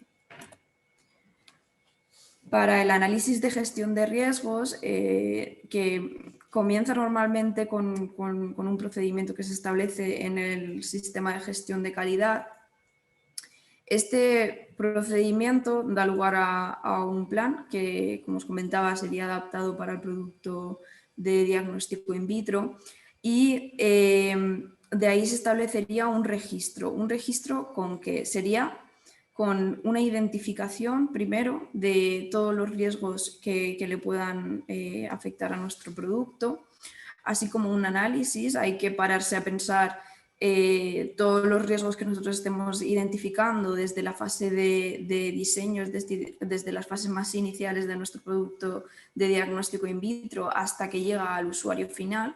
Habría que hacer un análisis de dónde procede o dónde está el origen, ¿vale? Luego se establecería una estimación del riesgo que conlleva por una probabilidad y una severidad que tendrían que estar preestablecidas y esto se evalúa, es decir, establecemos un riesgo que estaría asociado a pues, un índice o una puntuación a ese riesgo concreto. Y una vez que tenemos todo esto establecido, siempre, sea como sea, vamos a intentar pues conseguir la eliminación o al menos, si no pudiera ser posible, la mitigación, bien por procesos de verificación o ensayos que se le realicen al producto o cambios en el diseño. Si no fuera posible la eliminación o la mitigación de estos riesgos, nos quedarán riesgos residuales que tendrán que ser analizados en un informe de riesgos, los que se tendrá que establecer si el análisis beneficio-riesgo es positivo para poder proceder a los siguientes pasos. En caso de que el riesgo sea muy superior al beneficio que obtiene el producto de diagnóstico in vitro, pues obviamente hay que hacer un replanteamiento del diseño y no se puede continuar en pasos siguientes porque no compensaría la puesta en el mercado de un producto sanitario de ese estilo. Para la verificación y la validación de los productos, se tiene que establecer muy bien todo lo que esté relacionado con el tipo de muestra, es decir, desde la estabilidad que pueda tener esta muestra, porque le pueden perjudicar las condiciones de almacenamiento, hay que conocer muy bien cuáles son las condiciones de transporte, si se pueden congelar o descongelar, cómo se debe conservar, cuál tiene que ser la duración del almacenamiento, ¿vale? Y todo esto se tiene que establecer muy bien previo a la puesta del producto de diagnóstico in vitro en el mercado. Entonces, para ello pues, se establecen una serie de testing que tienen que asegurar que este producto puede funcionar con un tipo de muestra que pueda tener una estabilidad medianamente pues, aconsejable o moderada, es decir, una muestra que no nos dura prácticamente pues, una vez que se ha obtenido, pues no sería viable utilizar un producto sanitario de diagnóstico in vitro en ella. Entonces, para ello se establecen una serie de testing. Hay un apartado concreto, y estos serán los puntos a los que os hacía referencia cuando os decía que hay partes de los requisitos de seguridad y funcionamiento que sí que pueden aplicar o no dependiendo del tipo de producto, porque, por ejemplo, los estudios de estabilidad, pues haya productos en los que no haya unas sustancias concretas que no nos va a aplicar. Para la estabilidad concretamente hay una ISO que sería la 23640, en la que se establece la evaluación de la estabilidad de los reactivos para diagnóstico in vitro. Y otro tipo de productos podrían ser, por ejemplo, los software, que estos también requieren una parte de verificación en la que se analice bien ciertos apartados que se especifican en la 62304, así como una validación del software del dispositivo médico, ¿vale? Y el proceso de ciclo de vida. Y luego, por último, algo que incluyen todos sería una evaluación del funcionamiento que luego os explicaré más extensamente. Como os comentaba, bueno, aquí os he puesto en azul un poco el apartado que pertenecería a la parte de testing. Así un rojito claro está la parte de estabilidad, o lo que hace referencia en el reglamento a los procesos de estabilidad, y el otro tipo de productos o casos especiales que serían los software o programas informáticos que tienen que aportar la parte de verificación y validación de los programas informáticos. Como veis en la parte de testing, pues hay que asegurar una serie de parámetros, dependiendo también siempre de si el producto de diagnóstico in vitro nos da un valor cualitativo, cuantitativo o semi-cuantitativo, ¿vale? Esto siempre es adaptable y por eso podremos decir qué apartados nos aplican o no. Pero bueno, en el reglamento se especifica que tiene que haber una justificación de la exactitud de las mediciones, así como de la sensibilidad analítica y la especificidad analíticas. El punto de trazabilidad metrológica es muy importante porque son los productos o los dispositivos que utilizaremos para la medición de todos estos parámetros anteriores, es decir, de la exactitud de las mediciones que realizamos en el laboratorio previa a la puesta en el mercado del producto de diagnóstico in vitro. Y bueno, unos intervalos de medición del producto, así como una definición de un valor de corte, porque hay que establecer a partir de dónde nuestro producto es capaz de identificar. En la parte de la estabilidad se tendrá que identificar bueno, todo lo que tenga que ver con ello, así como la vida útil declarada, estabilidad durante el uso y durante el transporte. Y para la parte de los programas informáticos o los software, como os comentaba, pues una verificación y una validación de los procesos. Estos serían los casos específicos a los que hace referencia el reglamento. Por un lado estarían los productos estériles, que como bien os ha comentado Isabel, estos sí que pasarían por organismo notificado, ya que hace falta una verificación y una validación de que el estado microbiológico concreto pues, se identifique y se especifique, ¿vale?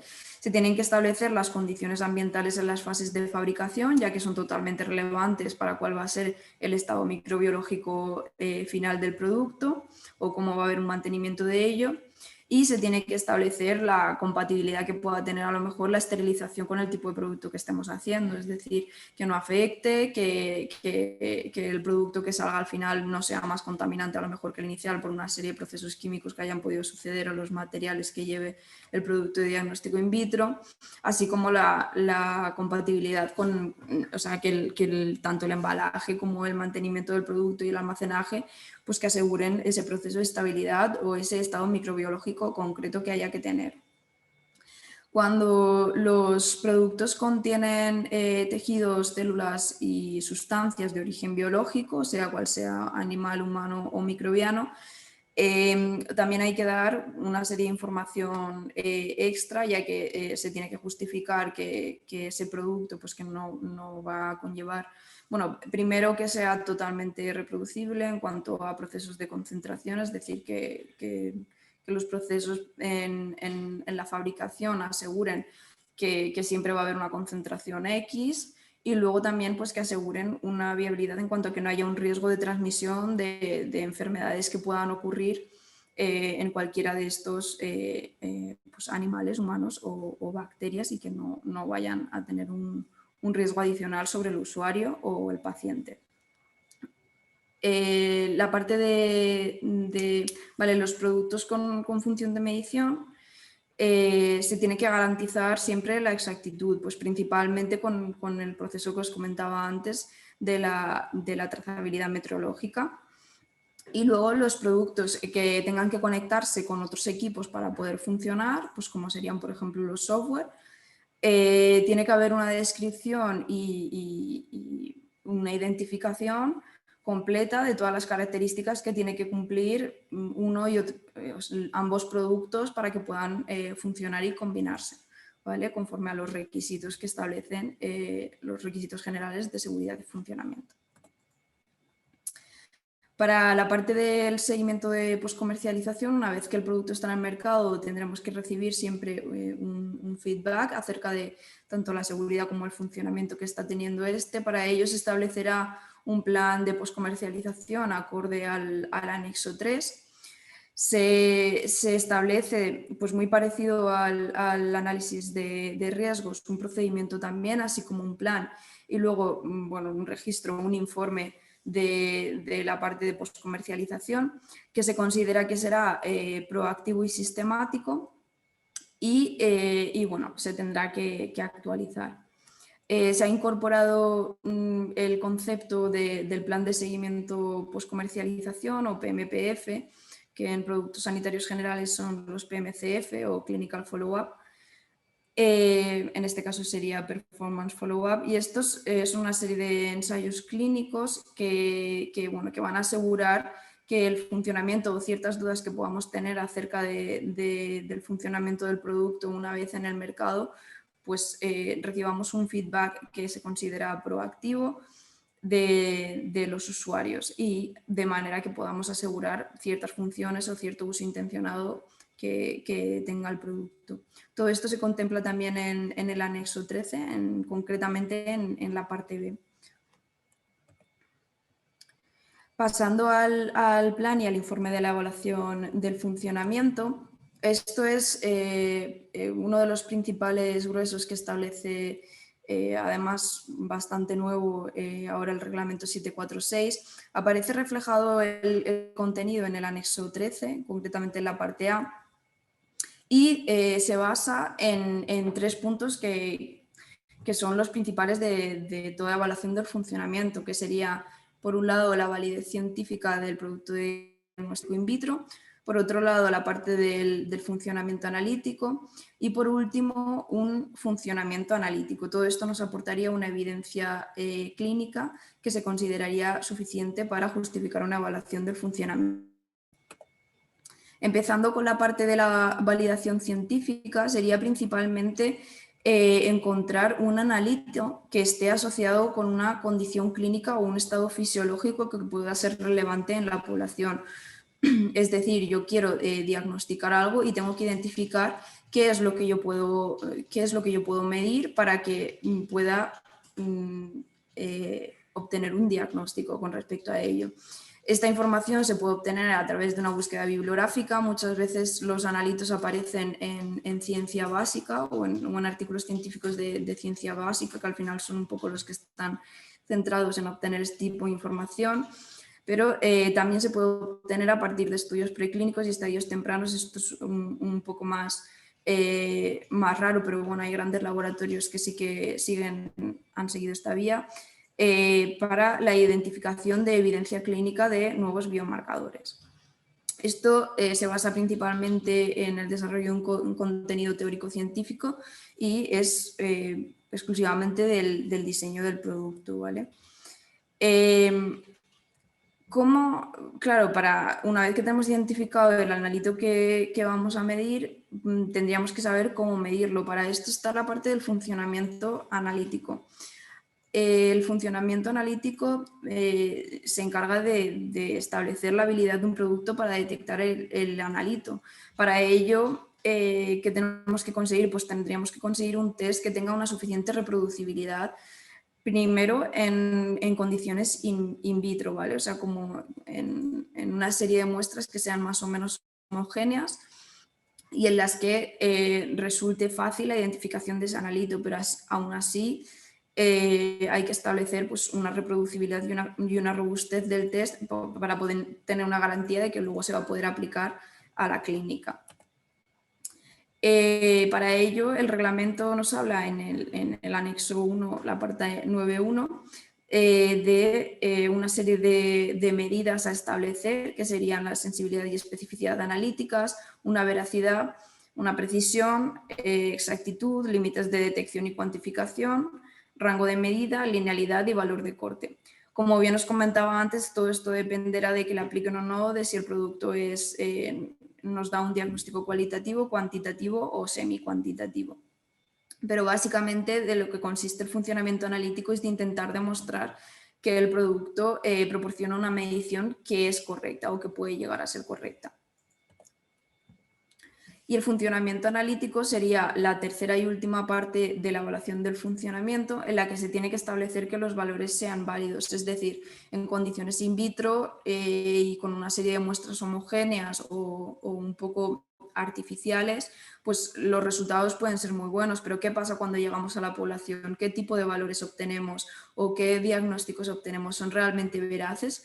Pues para esto tenemos que determinar la capacidad del producto para generar ese tipo de resultados y que estén de acuerdo a la población diana y al usuario intencionado al que se lo queremos dar.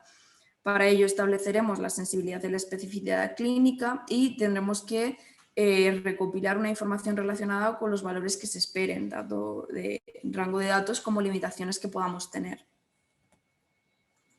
En el reglamento, antes era la parte A del anexo 1, en la parte B se establece la parte del funcionamiento clínico y hace referencia a estos procesos que serían la sensibilidad y especificidad diagnósticas, el valor predictivo positivo y negativo, el cociente de verosimilitud y valores previstos tanto en poblaciones enfermas como sanas. Es conveniente conocer este tipo de parámetros o de intervalos, ya que bueno, tenemos que conocer cómo se comporta nuestro producto en la población para tener una garantía de que luego el resultado que obtengamos sea verídico. Para establecer o dar suficiente evidencia de este funcionamiento clínico suelen hacer falta la realización de ensayos clínicos, a no ser que haya productos que sean totalmente equivalentes en el mercado. Pero bueno, ahora con el reglamento establecer ensayos clínicos es casi, también dependiendo un poco del riesgo del producto, pero vamos, es casi una vía por la que hay que optar o de la que no nos podemos librar. Y lo que os comentaba, la comparativa con otras opciones del mercado. Todo esto para obtener una demostración de que los resultados pues, puedan tener una validez a nivel clínico. Con estas tres partes, al final lo que obtendríamos sería el conjunto de lo que viene a ser la evidencia clínica. Hay una parte que tiene una utilidad que se considera clínica y otra parte que es simplemente evidencia, como sería el funcionamiento analítico, que aparece fuera de la utilidad clínica, principalmente porque, como os comentaba, este tipo de demostración se suele hacer a nivel de laboratorio, entonces una utilidad clínica como tal pues no puede tener, pero es totalmente relevante para la aportación de una evidencia clínica, porque si no podemos tener estos datos en unas condiciones, digamos, idóneas, pues tampoco vamos a poder aplicarlas en una población general o con unas condiciones, digamos, verídicas. O en la población, además, también nos va a dar una intuición acerca de qué pasos seguir o qué cosas nos podemos esperar en la población.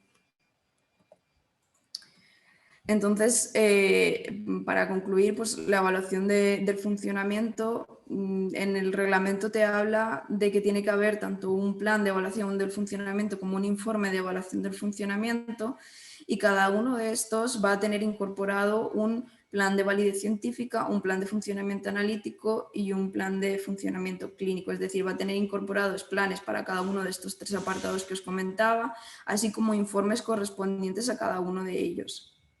Esto es una parte bastante extensa y bueno, es necesario adaptarla totalmente a cada tipo de producto y no podrá extrapolarse a...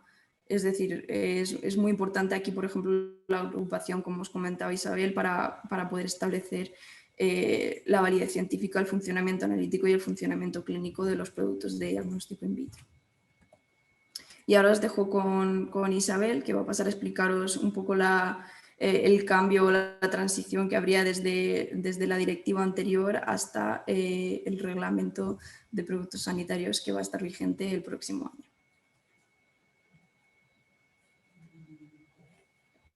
Vale, pues gracias, Victoria. Os voy a explicar un poco la adaptación desde la directiva anterior a ahora, los pasos que tendríais que seguir y bueno, cómo lo podríamos enfocar. Perdonad un segundo. Ahora. Vale, estos serían no los 8 pasos, pero sí lo que necesitaríais tener de cara a poder adaptar la directiva, los productos que ya tenéis en el mercado ahora mismo con la anterior directiva, para poder establecer que tenéis un marcado CE UE con el reglamento. Lo primero tendríamos que definir la estrategia regulatoria, como os he comentado antes, pues los posibles usos intencionados que tengáis, posibles agrupaciones que podáis hacer para evitar tener demasiada documentación, si tenéis algún producto que se desarrolla solo para vuestras instalaciones como laboratorio para alguna entidad, o si tenéis productos, por ejemplo, de autodiagnóstico que no podéis agrupar, pues tenéis que definir un poco cómo vais a agrupar y cómo vais a hacer esta estrategia. La segunda parte sería nombrar a un responsable, que es una figura que se llama persona responsable del cumplimiento de la normativa, que también está establecido dentro del reglamento. Establece que debe haber una persona que se debe hacer responsable de esto. No es exactamente el director técnico que exige la Agencia del Medicamento para una licencia de fabricante o de importador, es un poquito más porque tiene que establecer no solo el control sobre la producción, sino también sobre la documentación técnica y sobre la parte clínica, como os ha comentado Victoria. Por otro lado, la tercera parte que tendríamos que revisar sería toda la documentación que tenemos, la documentación de las guías que han salido, incluso guías MEDEF que pudieran ser de la directiva, porque hay algunas que todavía están en vigor, toda la documentación regulatoria, tanto, como decía, las especificaciones comunes que pudiera haber, actos delegados que son definiciones o explicaciones concretas de un determinado apartado del reglamento que a lo mejor no queda claro. La Comisión Europea sacó un acto delegado que también es regulatorio, también es obligatorio el cumplimiento. Normativa local, en este caso de la Agencia Española del Medicamento, que está trabajando en la adaptación de sus reales decretos que adaptaban la directiva, adaptándolos al futuro reglamento. Tendríamos que tener también en cuenta esta revisión. Deberíamos empezar ya desde el principio con nuestro plan de evaluación del funcionamiento. Como habéis visto, os ha comentado Victoria, es extenso, largo, complicado y muchas veces, si es un producto que ya está en el mercado, tenemos que recopilar información clínica de la evaluación del funcionamiento, de cómo estaba funcionando el producto anteriormente. Tenemos que irla recopilando, con lo cual sería un buen comienzo tener un plan de evaluación del funcionamiento, incluyendo las evidencias de funcionamiento y las evidencias clínicas, que ya sabéis, como os ha comentado, que tiene que ser no solo reactivo, sino también proactivo.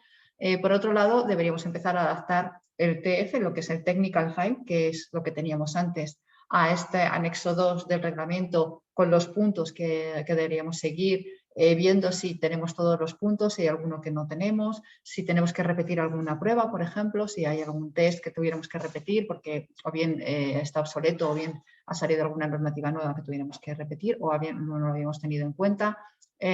Revisar los acuerdos que tenemos con otros agentes, tanto con nuestros distribuidores, importadores, representantes autorizados en vuestro caso no porque estéis fabricando en Europa, pero si fuera un fabricante de fuera de Europa, el acuerdo que tengo con el representante autorizado para revisar que está de acuerdo al reglamento. Revisar nuestro sistema de calidad o implementarlo en el caso de que, pues, por lo que fuera, no lo tuviéramos implementado, aunque la directiva sí que hablaba de un sistema de calidad, no hablaba exactamente de que tuviera que estar basado en la 13485. Entonces, bueno, pues puede ser que el sistema de calidad no cubra todos los puntos que requiere el reglamento, con lo cual tendríamos que revisarlo o bien implementarlo. Y ya por último, hacer una solicitud al organismo notificado para que viniera, en caso de que no tuviéramos un clase A, que viniera a auditarnos el sistema de calidad, en el caso de que optáramos por las opciones 1 que se he propuesto antes, o que nos revisara la documentación técnica en el caso de ser necesario. Las solicitudes al organismo notificado se tienen que hacer siempre en el último momento, es decir, no puedes solicitar al organismo notificado si no tienes la documentación técnica adaptada porque te lo van a pedir, ¿vale? Te van a solicitar que tengas la documentación técnica terminada para poder hacer la solicitud. Y ya por último quería poneros esta transparencia que es un poco los plazos, que sé que no son demasiado claros en el reglamento, de qué es lo que podéis hacer y qué es lo que no podéis hacer con vuestros productos que ya están puestos en el mercado. Bueno, como os decía, la directiva dejó de estar en vigor el 26 de mayo, aunque en periodo de adaptación hasta el 26 de mayo de 2022.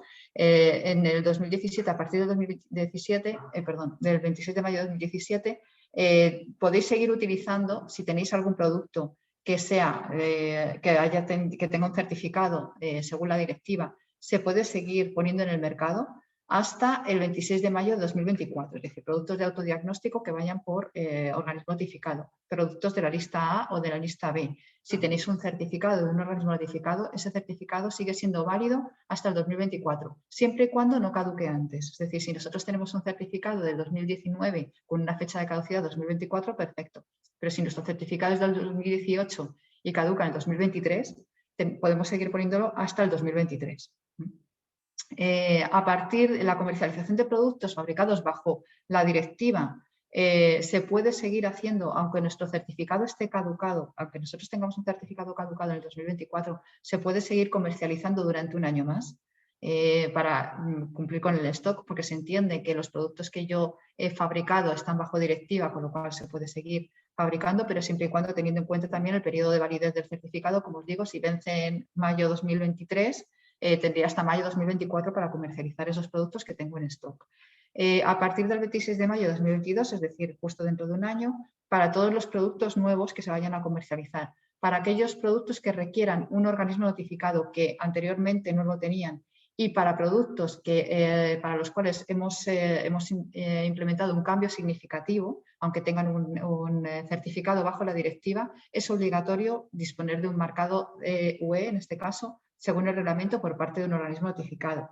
Quiere decir que no está permitido poner en el mercado productos sanitarios in vitro después del 26 de mayo de 2022 sin el certificado de organismo notificado, aunque ya estuviera anteriormente puesto en el mercado con directiva.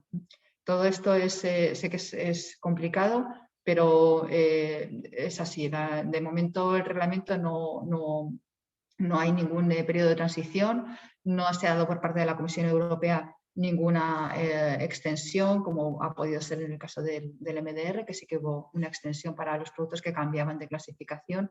En este caso, de momento, la información que tenemos es que a partir del 26 de mayo de 2022, cualquier producto sanitario que requiera que sea clase A estéril, B, C o D, requiere de un certificado de organismo notificado para poder comercializarse. Y bueno, esto era un poco lo que queríamos comentaros. Nos hemos pasado un poquito de tiempo, pero bueno, esto es simplemente quería volver a pasaros otra vez la encuesta para ver qué pensáis ahora de lo que necesitáis. Sé que muchos ya decíais que sí que teníais, que estabais trabajando y que teníais claro que había que hacer muchas cosas. No sé si habéis cambiado un poco vuestra percepción o habéis pensado después de esto que, bueno, que prácticamente lo tenéis hecho y que ya no hace falta hacer mucho más, o si, bueno, para que podáis autoevaluaros en cuanto a la documentación que os hace falta. Muchas gracias, Isabel y Victoria, que habéis estado. Estoy pasando la encuesta, aunque la respuesta mayoritaria, por lo que yo he visto, es que mucho, o sea, cómo afecta el nuevo reglamento es mucho y lleva mucho tiempo preparando esta adaptación. O sea que esa es la respuesta mayoritaria y luego seguida la de poco, solo hay que hacer pequeñas adaptaciones. Creo que la de no sé cómo hay que adaptarlo, creo que después de vuestra presentación, que se nos ha extendido un poquito, ha sido suficiente para que no haya ninguna duda respecto a la complejidad del tema. Vamos a leer algunas preguntas, aunque recuerdo a todos los asistentes que las preguntas luego ellas pueden contactaros con vosotros y contestároslas. Lo digo por si no respondemos a todas, no es porque nos hayamos olvidado, es porque vamos a intentar aligerar un poco, ¿de acuerdo? Tenemos una pregunta que nos ha hecho José Ramón, que dice: nosotros estamos desarrollando un test para el diagnóstico in vitro de esclerosis múltiple mediante un análisis de sangre. La fabricación del kit la subcontratamos y quería saber dos cosas. Por un lado, si la ISO 13485 la tenemos que hacer nosotros, el fabricante o ambos. Y por otro lado, si se puede clasificar como B. Vale, la obligación de disponer de un sistema de calidad es del fabricante, no del subcontratista. Sí es verdad que si está subcontratada, en este caso sería un fabricante virtual, los procedimientos serían más de control del subcontratista que de fabricación, pero sí que efectivamente la obligación de disponer de un sistema de calidad es del fabricante. Sí es cierto que esto se traslada a los subcontratistas porque al final el subcontratista está haciendo un proceso que yo debería hacer. Entonces debe actuar bajo mi ISO 13485. Es decir, los procedimientos que tienen ellos de fabricación tienen que estar validados y tienen que cumplir con la 13485, pero no deben disponer de un certificado ni de una implantación como tal. Sobre la segunda pregunta, sobre si se puede clasificar como clase B, bueno, tendríamos que ver un poco cómo se tendría que clasificar. Es una pregunta que a lo mejor requiere un poco más de desarrollo, porque tendríamos que ver en base a las 7 reglas que hay cómo se podría clasificar. Yo entiendo que si es un test para la esclerosis múltiple, el riesgo es alto, con lo cual posiblemente sea un clase C, pero bueno, tendríamos que ver un poco dentro de cuáles de ellas, de qué clasificación cae. De acuerdo. Sí, sobre todo, bueno, me gustaría añadir, si es posible, que una de las cosas es que precisamente, como os ha explicado Isabel, que la clasificación tipo B es como un poco el cajón desastre. Aquí hay que tener mucho cuidado a la hora de decir que nuestro producto es clase B. Hay que tenerlo muy, muy claro, que no entra para nada en ninguna de las otras reglas, porque va a ser donde más podamos tener problema en ese sentido. Es decir, hay que justificar muy bien por qué no es un clase C y sí que sería un clase B. Esa aportación imprescindible para rematar la respuesta.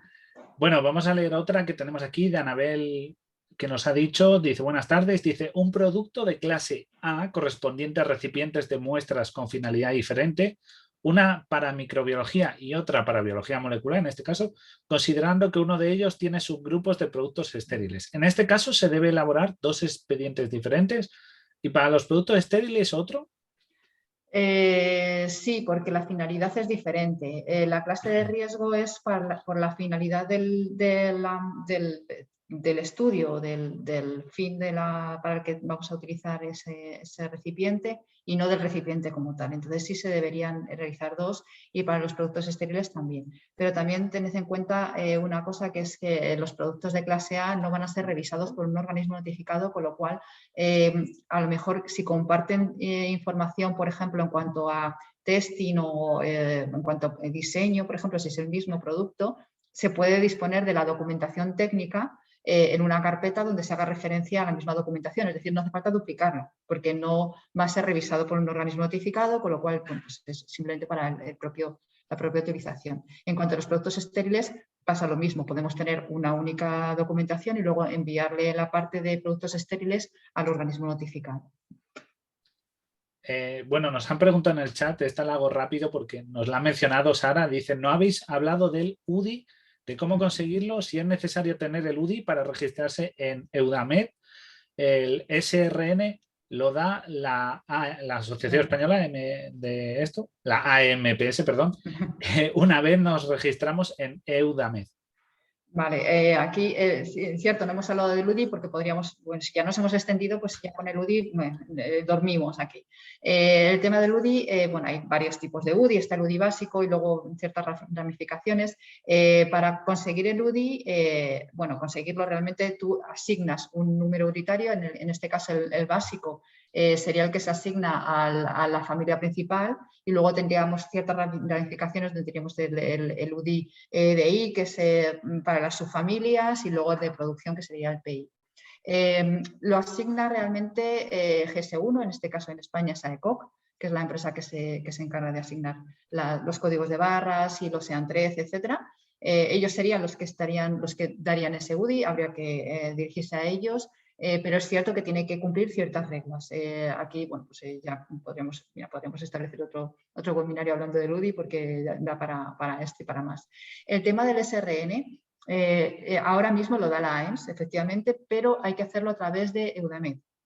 Es decir, te registras en Eudamed, como dice Sara, tú te registras en Eudamed, asignas, vas poniendo toda la información que te solicitan y al final la Agencia Española del Medicamento, si ya estás autorizado por ellos como fabricante, te emite el SRN. Si no estás autorizado por ellos, no te lo va a emitir.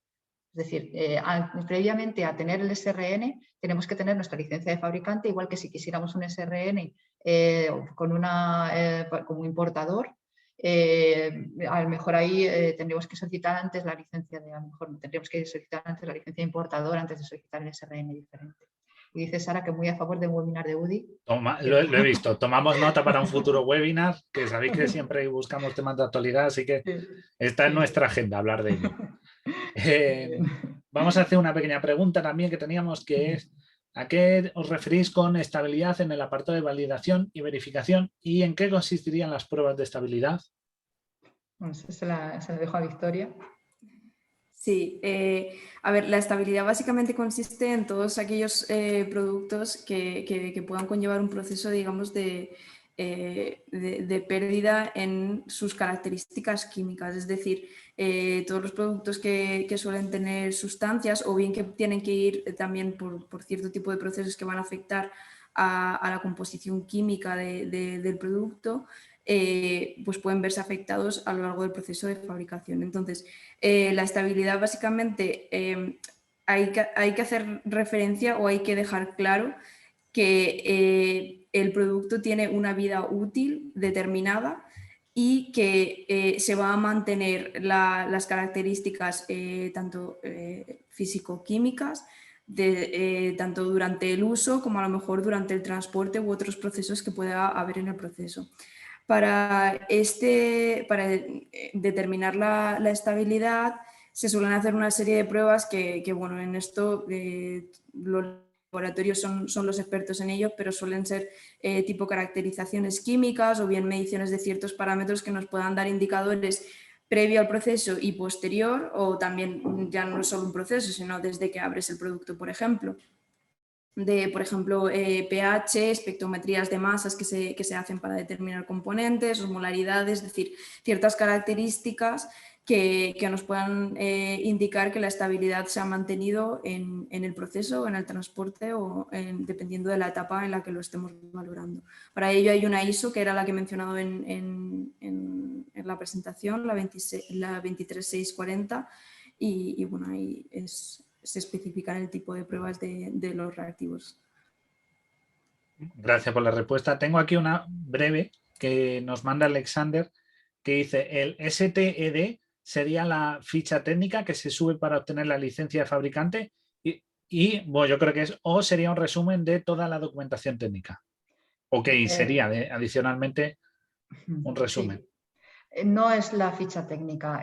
Para obtener la licencia de fabricante, tú lo que presentas es una especie de memoria donde presentas pues, tus instalaciones, tus subcontratistas, los procesos, los equipos que tienes involucrados, el manual, etc.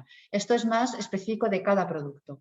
Es decir, el STD es una documentación sobre el diseño, la producción, las pruebas clínicas y las pruebas preclínicas del producto que vas a marcar. ¿Vale? No es lo mismo. Sería un resumen de toda la documentación técnica, efectivamente, además, de hecho es así, es el Summary of Technical Documentation, es como una guía donde vas llevando a toda la documentación técnica que tienes que referir, eso sería el STD.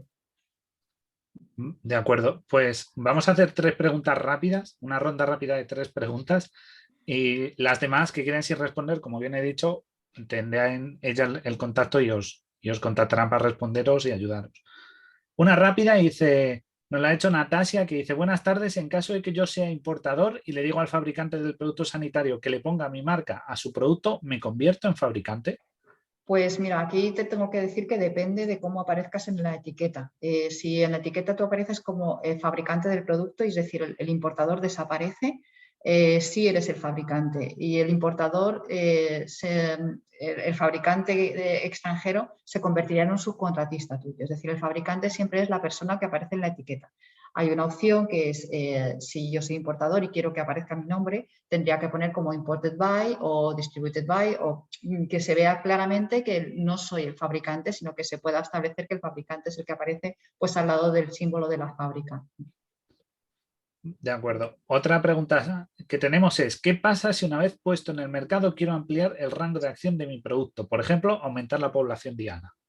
Vale, pues en ese caso se trataría de un cambio, habría que evaluar si es un cambio sustancial o no. Como os decía antes, hay ciertos cambios que se consideran como cambios sustanciales y que habría que comunicar al organismo notificado. En este caso, si aumenta la población diana, lo primero que tendría que hacer es revisar toda mi documentación, a ver si necesito hacer pruebas nuevas, clínica nueva, por ejemplo, porque no siempre puedo aumentarla. Imaginaos que la población diana, estamos hablando de niños. O de neonatos. Tendríamos que hacer evidencias científicas para poder ampliar la población y una vez que ya tengo claro si se trata de un cambio sustancial o no, comunicarlo al organismo notificado. De acuerdo. Y una última, ¿qué tipo de actividades se realizarían en el post-market? Bueno, en el post-market las actividades que se realizarían serían, como os digo, de 2 tipos, unas más reactivas y otras más proactivas. Pues en principio lo que tendríamos que hacer, no nos podemos basar simplemente en la parte reactiva, como por ejemplo en el caso de una 13485, cuando decimos las encuestas de satisfacción que me llegan de mis clientes, ¿no? Tendría que ser ir un paso más allá y hacer una obtención proactiva de datos. Por un lado nos podemos basar evidentemente en cómo funciona mi propio producto en el mercado a través pues, de encuestas, de pruebas clínicas, estudios de post-market. Por otro lado, podemos basarnos podemos obtener datos, por ejemplo, de productos similares que nosotros hayamos utilizado, pues, por ejemplo, posibles efectos adversos que hayan tenido. Si nosotros hemos comparado, por ejemplo, nuestro producto contra un gold estándar para poder establecer la base científica, podríamos ver si ese producto, cómo se está comportando, si tiene nuevas publicaciones, si tiene nuevas funcionalidades para yo poder también establecerlo dentro de mi post-market. Todo eso habría que recogerlo en el informe de seguimiento, en el que os he comentado antes, y todo eso debería estar analizado, haciendo un análisis de las tendencias, por ejemplo, pues en el caso de quejas, reclamaciones, etcétera, que pudieran venir de nuestros clientes, pues haciendo una especie de análisis pues, por países o como os parezca bien. El resto de los datos también debe ser analizado, es decir, yo no solo me voy a ir a las bases de datos a ver reportes de efectos adversos, sino que voy a tener que evaluar si esos efectos adversos se aplican a mi producto o no, y todo eso sería la información que iría en el post-market. De acuerdo, creo que ha quedado bastante claro sobre las actividades post-market. Por hoy nada más, agradezco mucho la presencia de Pisqué, agradezco mucho a Isabel y a Victoria que han estado aquí. Si queréis decir alguna última palabra. Agradeceros también a vosotros. Nos veremos en futuro webinar porque ya vemos que tenemos uno de UDI presente. Agradezco mucho a los asistentes que habéis estado. Os recuerdo que PharmaForum se va a celebrar este mes de noviembre en los días 3 y 4. Será presencial ¿de acuerdo? Y estará allí. También os recomiendo que nos sigáis en redes sociales porque siempre estamos subiendo noticias y también tanto de la feria como de futuros webinars, ¿de acuerdo? Y si nos lo habéis preguntado por el chat, estará disponible tanto el vídeo de este webinar como la presentación para su descarga en nuestra página web y canal de YouTube, por si lo queréis ver. Igual que en nuestro canal de YouTube hay otros vídeos. Por hoy nada más. Muchas gracias a todos los asistentes que habéis estado hasta el final.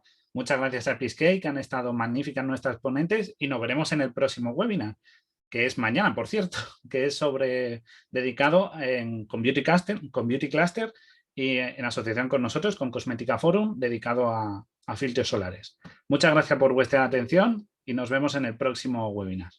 Un saludo. Gracias. Gracias. Gracias. Hasta luego. Adiós.